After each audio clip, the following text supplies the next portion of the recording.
যে কটা ঘটনা, যতগুলি খুন খারাপি, এই শিবির, বিএনপি, জামাত এরা একসাথে করেছে। প্রধানমন্ত্রী পদ থেকে অপসারিত হয়ে ভারতের এক গোপন স্থানে একান্ত অবস্থানে থাকা শেখ হাসিনা শেষমেশ আন্তর্জাতিক মিডিয়ায় মুখ খুললেন।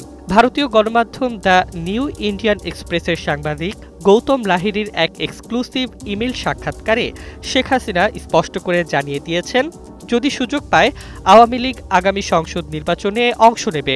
তিনি বলেন, আমরা নির্বাচনে অংশগ্রহণে ইচ্ছুক, তবে আমাদের বিরুদ্ধে যে নিষেধাজ্ঞা রয়েছে তা সংবিধানের বিরুদ্ধ ও জনগণের ভোটাধিকার হরণ করেছে।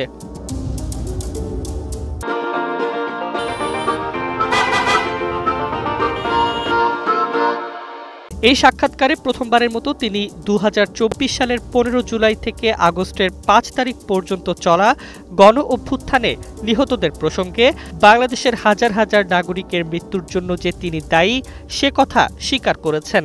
তবে তিনি স্পষ্ট করে উল্লেখ করেছেন, তা কোনো নির্দেশমূলক কাজ ছিল না।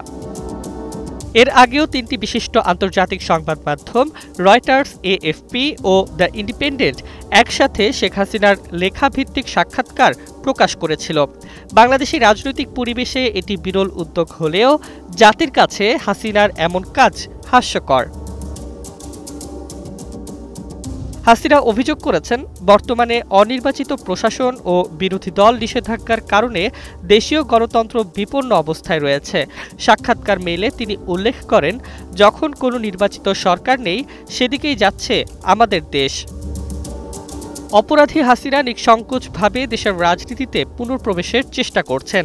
যে নারী লগি বৈঠা তাণ্ডব, বিডিআর হত্যা, শাপলা গণহত্যা, আয়নাঘর প্রতিষ্ঠা ও জুলাইয়ের গণহত্যার দায় আজও এড়াতে পারেননি, যার বিচার চলছে আন্তর্জাতিক অপরাধ ট্রাইব্যুনালে, সে কিভাবে দেশের রাজনীতিতে পুনরায় যুক্ত হতে চায়?